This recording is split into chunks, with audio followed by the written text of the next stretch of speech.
Baik, untuk kemudian dok, untuk seorang pasien harus memeriksakan ke dokter itu apakah setelah pasien sudah merasakan gejala-gejala ataukah mungkin sebagai antisipasi pada titik apa kita harus segera memeriksakan ke pihak ke dokter perihal kadar kolesterol kita, dok?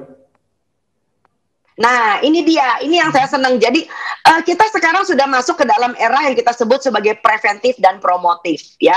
Kalau Anda sudah sakit, lalu kemudian baru ampun-ampun, lalu dokternya digedor-gedor, nah itu udah saya nggak mengatakan kasep ya, tapi udah jalan agak sedikit kejauhan. Nah, seandainya kalau Anda ingin melakukan yang disebut dengan tindakan promotif dan preventif, tentu saja begitu Anda sudah mulai sadar, pertama Anda punya riwayat keluarga yang penyakitnya memang menjurus ke arah itu.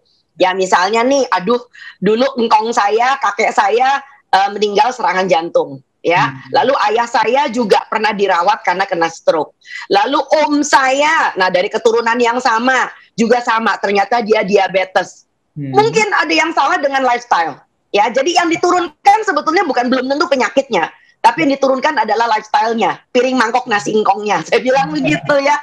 Jadi, nah itu barangkali yang mesti Anda beresin. Apalagi kalau Anda sudah sadar, aduh saya ini kebablasan sejak zaman kuliah, selalu santap malam, santai malam, santui. Ya kalau malam pasti aja ada kerutak-kerutuk di dapur, ya kan?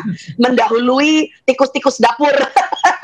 Jadi kalau udah mulai setengah 12, jam 11 bikin skripsi, lapar malam, lalu mulai gelotakan di dalam dapur, ya kan?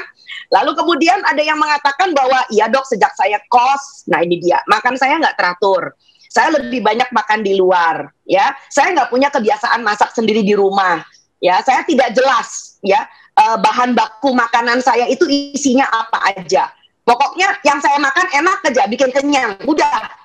Gitu loh ya, tapi saya nggak pernah tahu di dalam komponen masakan saya itu isinya apa, ya, apakah ada saus tiram yang nggak ada tiramnya itu, kecapnya abra-abra, tiap hari pasti makan mesti pakai kecap, belum lagi ditambah dengan apa namanya lemak dan gaji, lebih senang makan, kalau orang lain makan ayam, dia makan kulit ayamnya.